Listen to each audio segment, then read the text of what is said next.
Items ಎಲ್ಲ note ಮಾಡಿ ಆದ್ಮೇಲೆ ಈಗ ಗಂಜಿ ಪುಡಿ ಹೇಗೆ ಮಾಡೋದು ಅಂತ ನೋಡೋಣ ಬನ್ನಿ.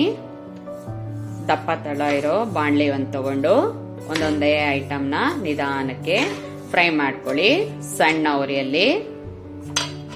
ಹೀಗೆ ಮಾಡೋದ್ರಿಂದ ಬೇಗ ಬೂಸ್ ಬರಲ್ಲ, ಹುಳ ಬೀಳದೆ ಇರುತ್ತೆ.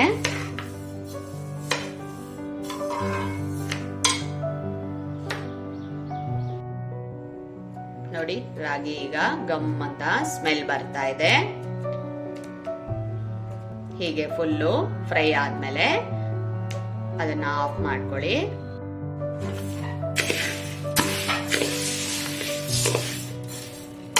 ಹೀಗೆ ಒಂದೊಂದೇ ಐಟಮ್ನ ನಿಧಾನಕ್ಕೆ ಫ್ರೈ ಮಾಡ್ಕೊಳ್ಳಿ ಸಣ್ಣ ಉರಿಯಲ್ಲಿ. ನೋಡಿ ಹೀಗೆ ಫ್ರೈ ಮಾಡ್ತಾ ಜೋಳನೂ ಈ ಟೈಪ್ ಬಂದ್ಮೇಲೆ ಈಗ ಫ್ರೈ ಆಗಿದೆ ಅಂತ ಅರ್ಥ. ಫುಲ್ಲು ಕೆಂಪು ಬರಬೇಕು.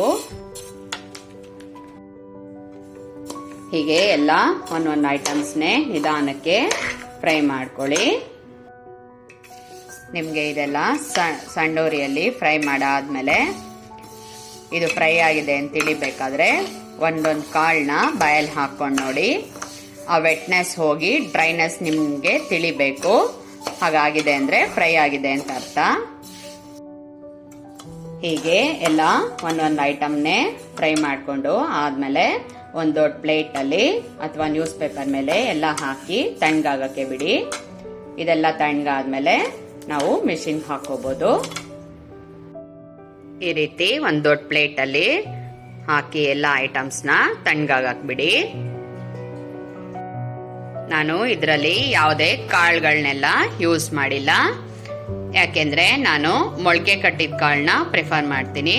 ನೀವು ಮಾರ್ನಿಂಗು ಗಂಜಿ ಜೊತೆಗೆ ಮೊಳಕೆ ಕಟ್ಟಿದ ಕಾಳು 1 ಕಪ್ಪು ತಗೋಬಹುದು. ಹೀಗೆ ಮಾಡೋದ್ರಿಂದನೂ ಹೆಲ್ತ್ ವೈಸ್ ತುಂಬಾ ಒಳ್ಳೇದಿರುತ್ತೆ. ನಾನಿದ್ರಲ್ಲಿ ಯಾವುದೇ ಡ್ರೈ ನಟ್ಸ್ ಸಹ ಸೇರಿಸಿಲ್ಲ. ನೀವು 1 ಗ್ಲಾಸ್ ಗಂಜಿ ಜೊತೆಗೆ ಸಪರೇಟ್ ಆಗಿ 1 ಸಣ್ಣ ಕಪ್ಪಲ್ಲಿ ಮೊಳಕೆ ಕಟ್ಟಿದ ಕಾಳು ಹಾಗೂ 1 ಸಣ್ಣ ಕಪ್ಪು ಡ್ರೈ ನಟ್ಸ್ ನ ತಗೋಬಹುದು. ಈಗ ಗಂಜಿಗೆ ಆದ್ರೆ ಬರೀ 1 ಸ್ಪೂನ್ ಅಥವಾ 1.5 ಸ್ಪೂನ್ 1 ಗ್ಲಾಸ್ಗೆ ಪೌಡರ್ ತಗೋತೀವಿ.